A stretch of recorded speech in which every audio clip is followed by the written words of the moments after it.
Merry days were these at Thornfield Hall. And busy days too. How different from the first 3 months of stillness, monotony, and solitude I had passed beneath its roof. All sad feelings seemed now driven from the house. All gloomy associations forgotten. There was life everywhere. Movement all day long. You could not now traverse the gallery, once so hushed, nor enter the front chambers, once so tenantless, without encountering a smart lady's maid or a dandy valet. The kitchen, the butler's pantry, the servants' hall, the entrance hall, were equally alive, and the saloons were only left void and still when the blue sky and halcyon sunshine of the genial spring weather called their occupants out into the grounds. Even when that weather was broken, and continuous rain set in for some days, no damp seemed cast over enjoyment. Indoor amusements only became more lively and varied, in consequence of the stop put to outdoor gaiety. I wondered what they were going to do the first evening a change of entertainment was proposed. They spoke of playing charades, but in my ignorance I did not understand the term. The servants were called in, the dining room tables wheeled away, the lights otherwise disposed, the chairs placed in a semicircle opposite the arch, while Mr. Rochester and the other gentlemen directed these alterations. The ladies were running up and down stairs ringing for their maids. Mrs. Fairfax was summoned to give information respecting the resources of the house in shawls, dresses, draperies of any kind, and certain wardrobes of the third story were ransacked, and their contents, in the shape of brocaded and hooped petticoats, satin sack, black modes, lace lappets, etc., were brought down in armfuls by the Abigails. Then a selection was made, and such things as were chosen were carried to the boudoir within the drawing-room. Meantime, Mr. Rochester had again summoned the ladies round him, and was selecting certain of their number to be of his party. "Miss Ingram is mine, of course," said he. Afterwards he named the 2 Misses Eshton and Mrs. Dent. He looked at me. I happened to be near him, as I had been fastening the clasp of Mrs. Dent's bracelet, which had got loose. "Will you play?" he asked. I shook my head. He did not insist, which I rather feared he would have done. He allowed me to return quietly to my usual seat. He and his aides now withdrew behind the curtain. The other party, which was headed by Colonel Dent, sat down on the crescent of chairs. One of the gentlemen, Mr. Eshton, observing me, seemed to propose that I should be asked to join them, but Lady Ingram instantly negatived the notion. "No," I heard her say, "she looks too stupid for any game of the sort." Ere long a bell tinkled, and the curtain drew up. Within the arch, the bulky figure of Sir George Lynn, whom Mr. Rochester had likewise chosen, was seen enveloped in a white sheet. Before him, on a table, lay open a large book, and at his side stood Amy Eshton, draped in Mr. Rochester's cloak, and holding a book in her hand. Somebody, unseen, rang the bell merrily. Then Adele, who had insisted on being one of her guardian's party, bounded forward, scattering round her the contents of a basket of flowers she carried on her arm. Then appeared the magnificent figure of Miss Ingram, clad in white, a long veil on her head, and a wreath of roses round her brow. By her side walked Mr. Rochester, and together they drew near the table. They knelt, while Mrs. Dent and Louisa Eshton, dressed also in white, took up their stations behind them. A ceremony followed, in dumb show, in which it was easy to recognize the pantomime of a marriage. At its termination, Colonel Dent and his party consulted in whispers for 2 minutes. Then the colonel called out, "Bride." Mr. Rochester bowed, and the curtain fell. A considerable interval elapsed before it again rose. Its second rising displayed a more elaborately prepared scene than the last. The drawing-room, as I have before observed, was raised 2 steps above the dining-room, and on the top of the upper step, Placed a yard or two back within the room, appeared a large marble basin, which I recognized as an ornament of the conservatory, where it usually stood, surrounded by exotics, and tenanted by goldfish, and whence it must have been transported with some trouble, on account of its size and weight. Seated on the carpet, by the side of this basin, was seen Mr. Rochester, costumed in shawls, with a turban on his head.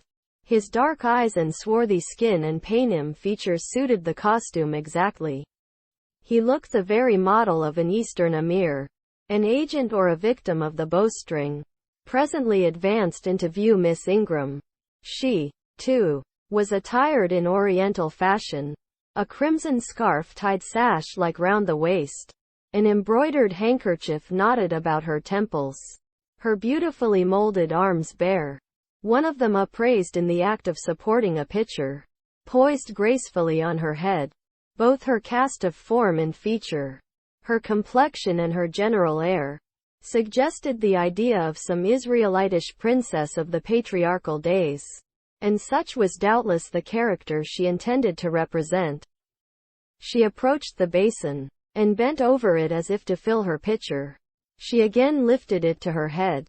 The personage on the well brink now seemed to accost her, to make some request. She hasted, let down her pitcher on her hand, and gave him to drink. From the bosom of his robe he then produced a casket, opened it and showed magnificent bracelets and earrings. She acted astonishment and admiration. Kneeling, he laid the treasure at her feet. Incredulity and delight were expressed by her looks and gestures. The stranger fastened the bracelets on her arms and the rings in her ears. It was Eleazar and Rebecca. The camels only were wanting. The divining party again laid their heads together. Apparently they could not agree about the word or syllable the scene illustrated. Colonel Dent, their spokesman, demanded the tableau of the whole, whereupon the curtain again descended. On its third rising only a portion of the drawing-room was disclosed, the rest being concealed by a screen, hung with some sort of dark and coarse drapery. The marble basin was removed. In its place stood a deal table and a kitchen chair. These objects were visible by a very dim light proceeding from a horn lantern, the wax candles being all extinguished. Amidst this sordid scene, sat a man with his clenched hands resting on his knees, and his eyes bent on the ground. I knew Mr. Rochester, though the begrimed face, the disordered dress, his coat hanging loose from one arm, as if it had been almost torn from his back in a scuffle, the desperate and scowling countenance, the rough, bristling hair might well have disguised him. As he moved, a chain clanked. To his wrists were attached fetters. "Bridewell!" exclaimed Colonel Dent, and the charade was solved. A sufficient interval having elapsed for the performers to resume their ordinary costume, they re-entered the dining-room. Mr. Rochester led in Miss Ingram. She was complimenting him on his acting. "Do you know," said she, "that, of the three characters, I liked you in the last best? Oh, had you but lived a few years earlier, what a gallant gentleman highwayman you would have made." "Is all the soot washed from my face?" he asked, turning it towards her. "Alas, yes. The more's the pity. Nothing could be more becoming to your complexion than that ruffian's rouge." "You would like a hero of the road then?" "An English hero of the road would be the next best thing to an Italian bandit. And that could only be surpassed by a Levantine pirate. Well, whatever I am, remember you are my wife. We were married an hour since. In the presence of all these witnesses." She giggled, and her color rose. "Now, Dent," continued Mr. Rochester, "it is your turn." And as the other party withdrew, he and his band took the vacated seats. Miss Ingram placed herself at her leader's right hand. The other diviners filled the chairs on each side of him and her. I did not now watch the actors. I no longer waited with interest for the curtain to rise. My attention was absorbed by the spectators. My eyes, erewhile fixed on the arch, were now irresistibly attracted to the semicircle of chairs. What charade Colonel Dent and his party played, what word they chose, how they acquitted themselves, I no longer remember. But I still see the consultation which followed each scene. I see Mr. Rochester turn to Miss Ingram, and Miss Ingram to him. I see her incline her head towards him, till the jetty curls almost touch his shoulder and wave against his cheek. I hear their mutual whisperings. I recall their interchanged glances. And something even of the feeling roused by the spectacle returns in memory at this moment. I have told you, reader, that I had learnt to love Mr. Rochester. I could not unlove him now, merely because I found that he had ceased to notice me, because I might pass hours in his presence, and he would never once turn his eyes in my direction, because I saw all his attentions appropriated by a great lady, who scorned to touch me with the hem of her robes as she passed, who, if ever her dark and imperious eye fell on me by chance, would withdraw it instantly as from an object too mean to merit observation.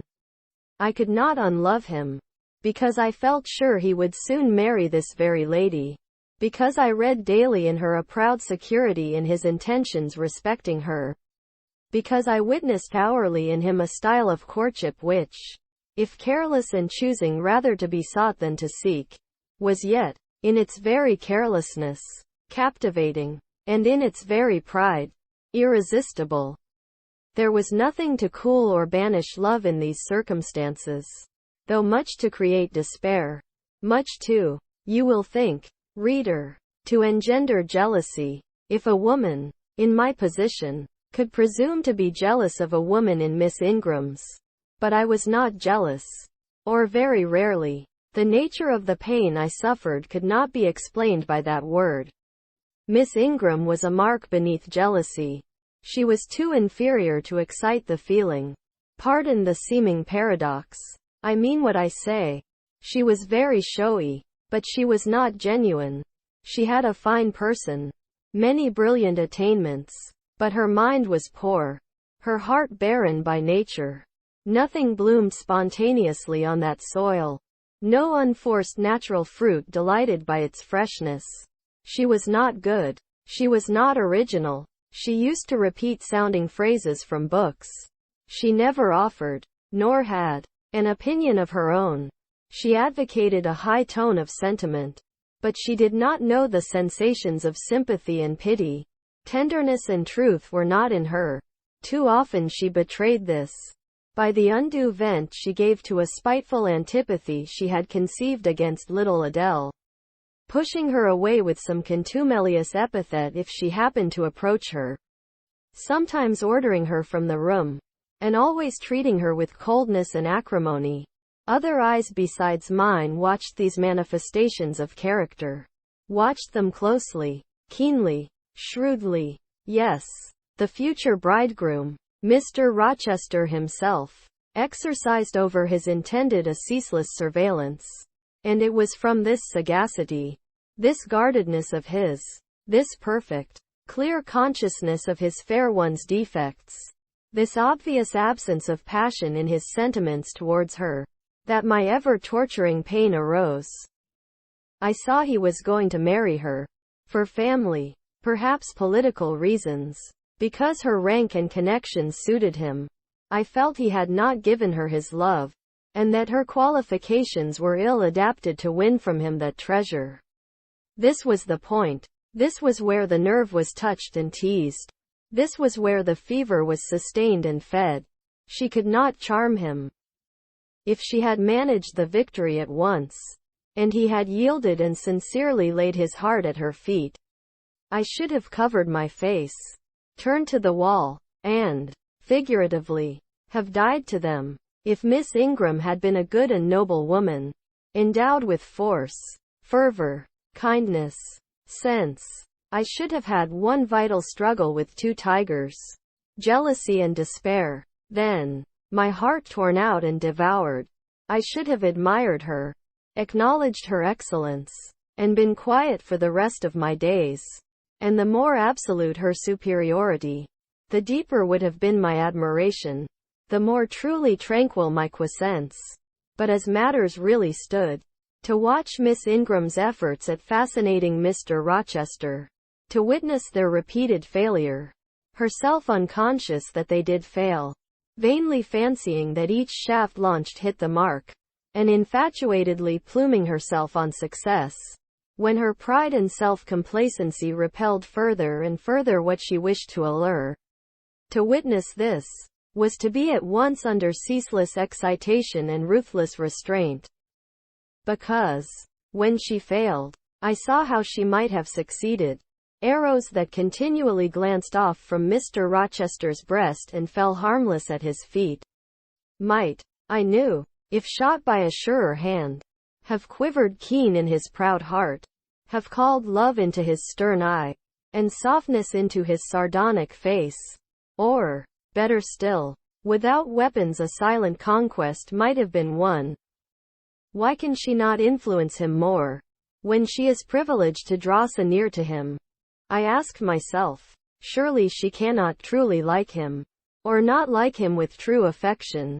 If she did, she need not coin her smiles so lavishly, flash her glances so unremittingly, manufacture airs so elaborate, graces so multitudinous. It seems to me that she might, by merely sitting quietly at his side, saying little and looking less, get nigher his heart. I have seen in his face a far different expression from that which hardens it now while she is so vivaciously accosting him. But then it came of itself. It was not elicited by meretricious arts and calculated maneuvers, and one had but to accept it, to answer what he asked without pretension, to address him when needful without grimace, and it increased and grew kinder and more genial, and warmed one like a fostering sunbeam. How will she manage to please him when they are married? I do not think she will manage it, and yet it might be managed, and his wife might, I verily believe, be the very happiest woman the sun shines on. I have not yet said anything condemnatory of Mr. Rochester's project of marrying for interest and connections. It surprised me when I first discovered that such was his intention. I had thought him a man unlikely to be influenced by motives so commonplace in his choice of a wife. But the longer I considered the position, education, etc., of the parties, the less I felt justified in judging and blaming either him or Miss Ingram for acting in conformity to ideas and principles instilled into them. Doubtless, from their childhood, all their class held these principles. I supposed, then, they had reasons for holding them such as I could not fathom. It seemed to me that, were I a gentleman like him, I would take to my bosom only such a wife as I could love.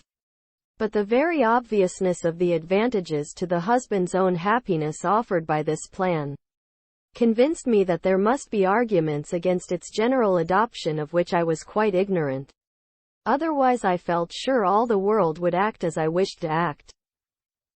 But in other points, as well as this, I was growing very lenient to my master. I was forgetting all his faults, for which I had once kept a sharp lookout.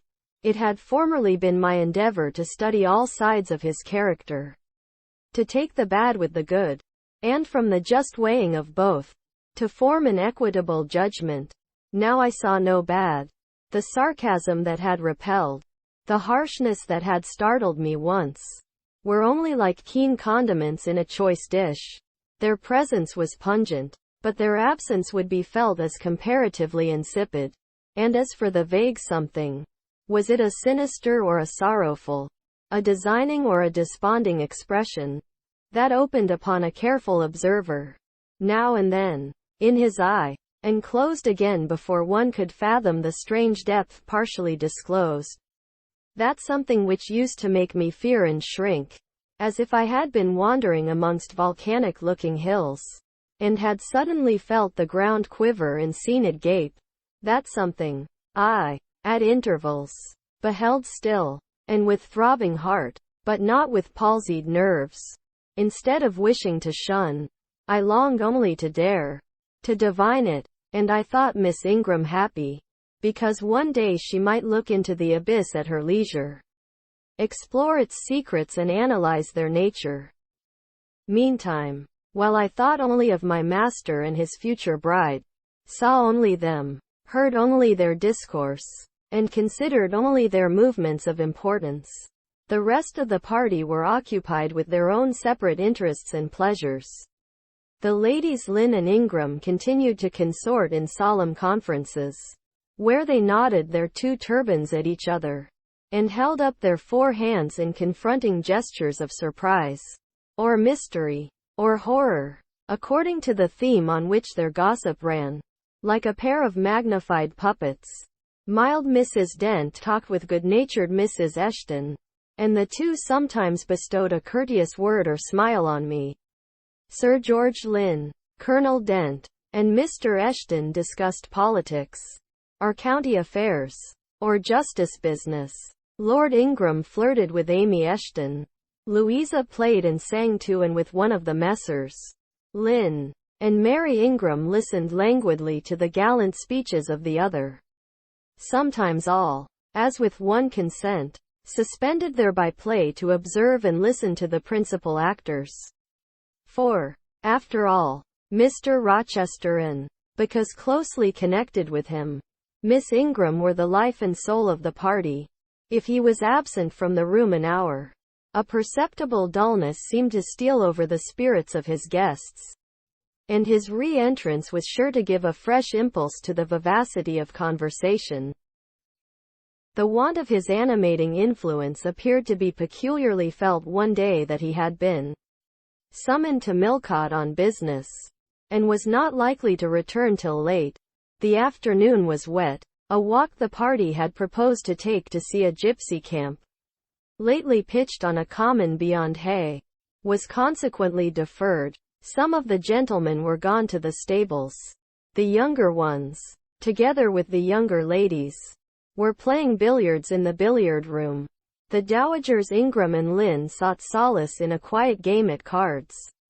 Blanche Ingram, after having repelled, by supercilious taciturnity, some efforts of Mrs. Dent and Mrs. Eshton to draw her into conversation, had first murmured over some sentimental tunes and airs on the piano, and then, having fetched a novel from the library, had flung herself in haughty listlessness on a sofa, and prepared to beguile, by the spell of fiction, the tedious hours of absence. The room and the house were silent.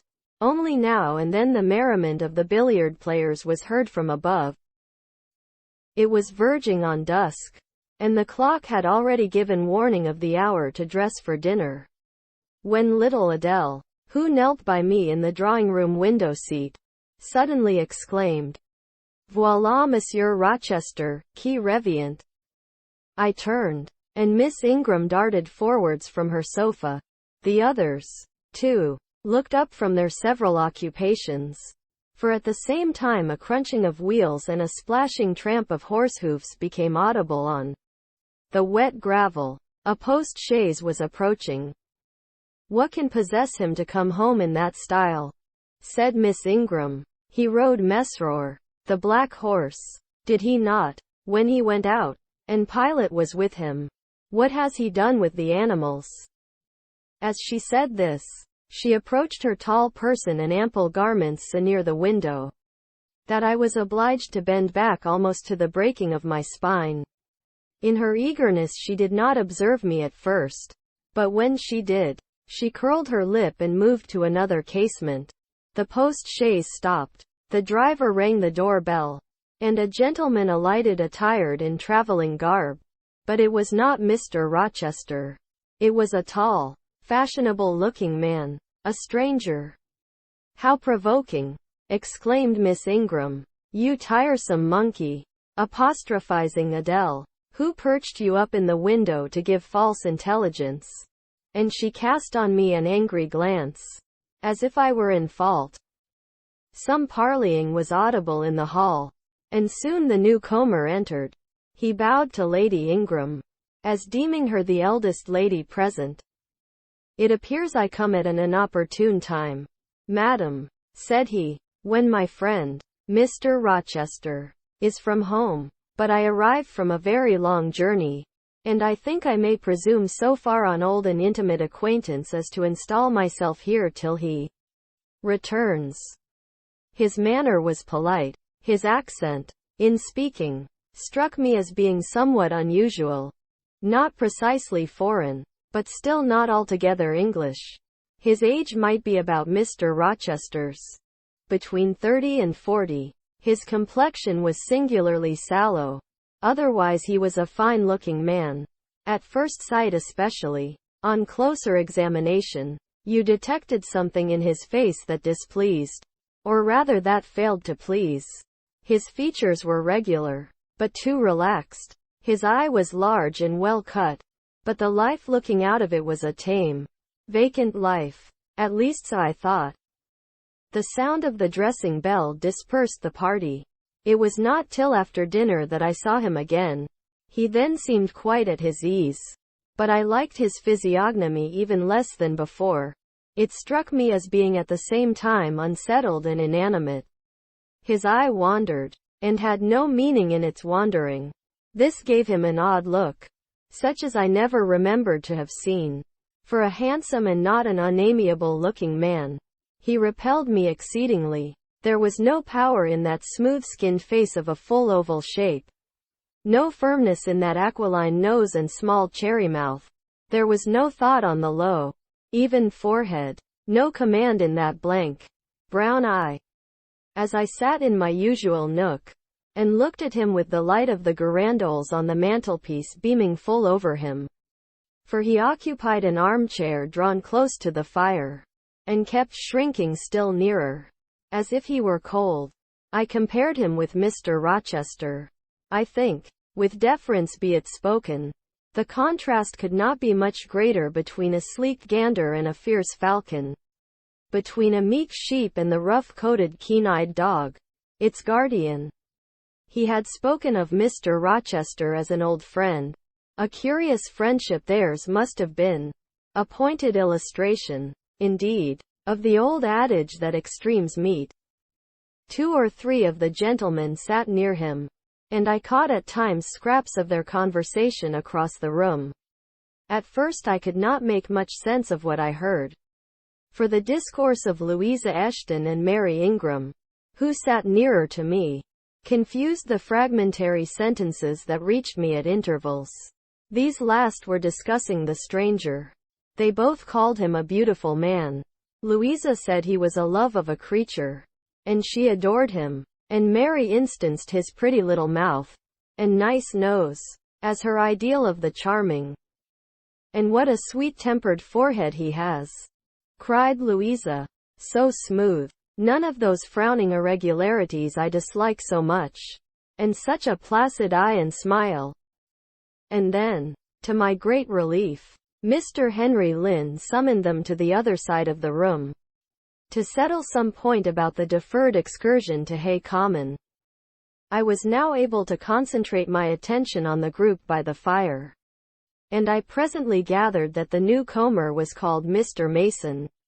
Then I learned that he was but just arrived in England, and that he came from some hot country, which was the reason, doubtless, his face was so sallow, and that he sat so near the hearth, and wore a surtout in the house. Presently the words Jamaica, Kingston, Spanish Town, indicated the West Indies as his residence, and it was with no little surprise I gathered, ere long, that he had there first seen and become acquainted with Mr. Rochester. He spoke of his friend's dislike of the burning heats, the hurricanes, and rainy seasons of that region. I knew Mr. Rochester had been a traveler.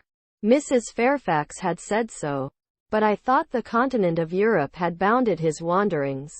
Till now I had never heard a hint given of visits to more distant shores. I was pondering these things, when an incident, and a somewhat unexpected one, broke the thread of my musings. Mr. Mason, shivering as someone chanced to open the door, asked for more coal to be put on the fire, which had burnt out its flame. though its mass of cinder still shone hot and red. The footman who brought the coal, in going out, stopped near Mr. Eshton's chair, and said something to him in a low voice, of which I heard only the words, "Old woman, quite troublesome. Tell her she shall be put in the stocks if she does not take herself off," replied the magistrate. "No, stop," interrupted Colonel Dent. "Don't send her away, Eshton. We might turn the thing to account. Better consult the ladies." And speaking aloud, he continued, "Ladies, you talked of going to Hay Common to visit the gypsy camp. Sam here says that one of the old mother bunches is in the servants' hall at this moment, and insists upon being brought in before the quality to tell them their fortunes. Would you like to see her?" "Surely, Colonel," cried Lady Ingram, "you would not encourage such a low impostor? Dismiss her, by all means, at once." "But I cannot persuade her to go away, my lady," said the footman, "nor can any of the servants. Mrs. Fairfax is with her just now, entreating her to be gone, but she has taken a chair in the chimney corner, and says nothing shall stir her from it till she gets leave to come in here." "What does she want?" asked Mrs. Eshton. "To tell the gentry their fortunes, she says, ma'am, and she swears she must and will do it." "What is she like?" inquired the Mrs. Eshton, in a breath. "A shockingly ugly old creature, miss. Almost as black as a crock." "Why, she's a real sorceress," cried Frederick Lynn. "Let us have her in, of course." "To be sure," rejoined his brother, "it would be 1,000 pities to throw away such a chance of fun." "My dear boys, what are you thinking about?" exclaimed Mrs. Lynn. "I cannot possibly countenance any such inconsistent proceeding," chimed in the Dowager Ingram. "Indeed, mamma, but you can, and will," pronounced the haughty voice of Blanche, as she turned round on the piano stool, where till now she had sat silent, apparently examining sundry sheets of music. "I have a curiosity to hear my fortune told. Therefore, Sam, order the beldame forward." "My darling Blanche, recollect." I recollect all you can suggest, and I must have my will, quick, Sam." "Yes, yes, yes," cried all the juveniles, both ladies and gentlemen. "Let her come. It will be excellent sport." The footman still lingered. "She looks such a rough one," said he. "Go," ejaculated Miss Ingram, and the man went. Excitement instantly seized the whole party. A running fire of raillery and jests was proceeding when Sam returned.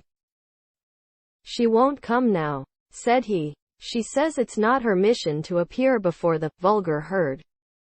Them's her words. I must show her into a room by herself, and then those who wish to consult her must go to her one by one."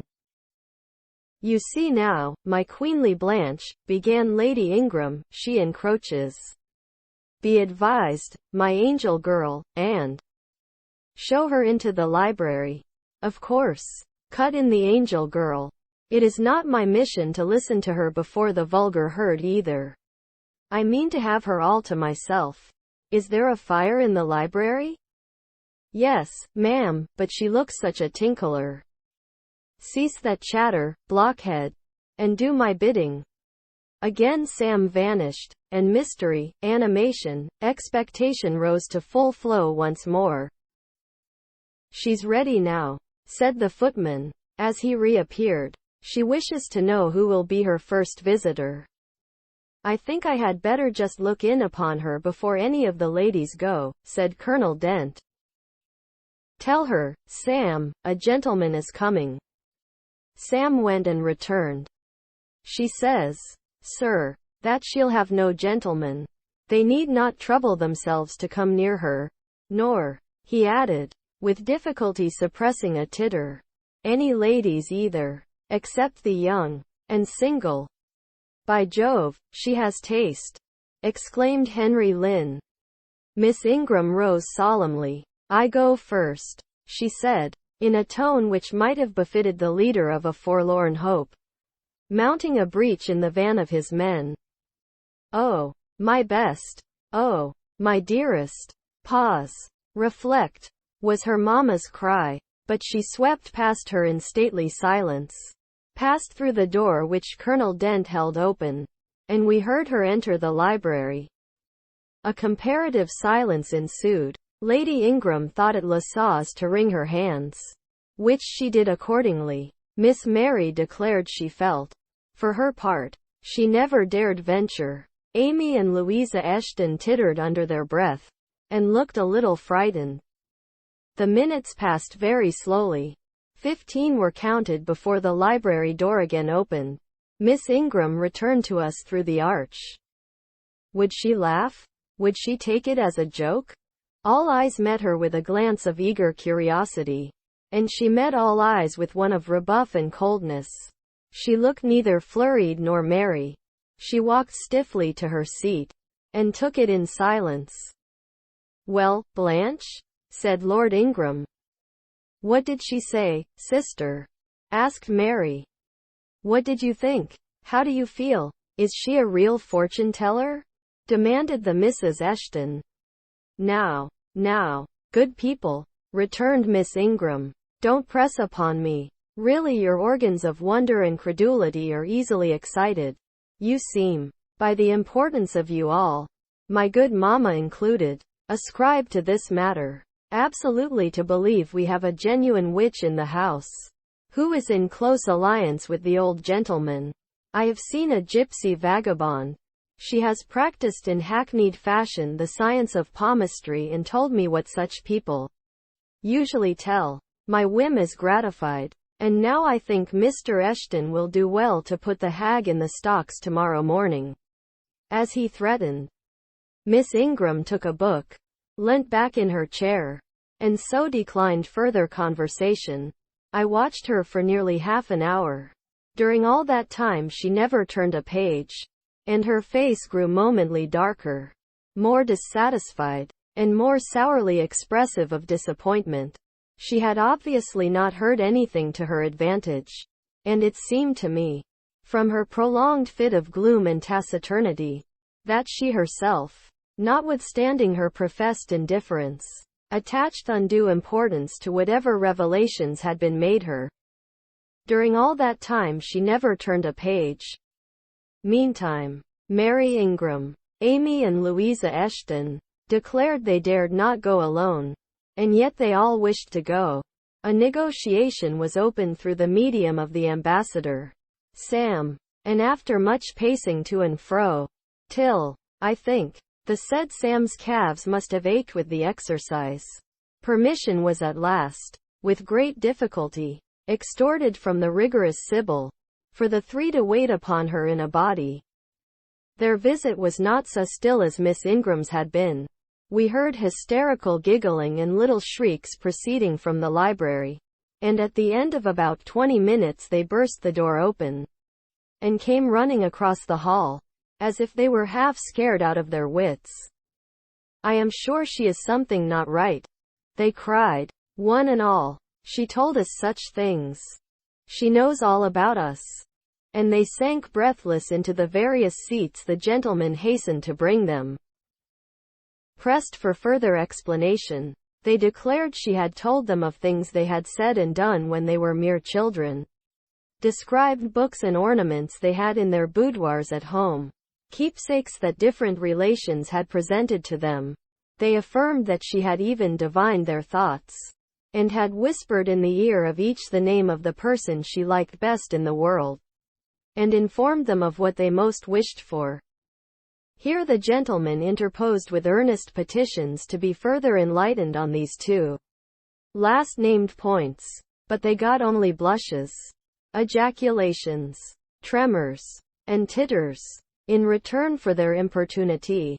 The matrons, meantime, offered vinaigrettes and wielded fans, and again reiterated the expression of their concern that their warning had not been taken in time. And the elder gentlemen laughed, and the younger urged their services on the agitated fair ones.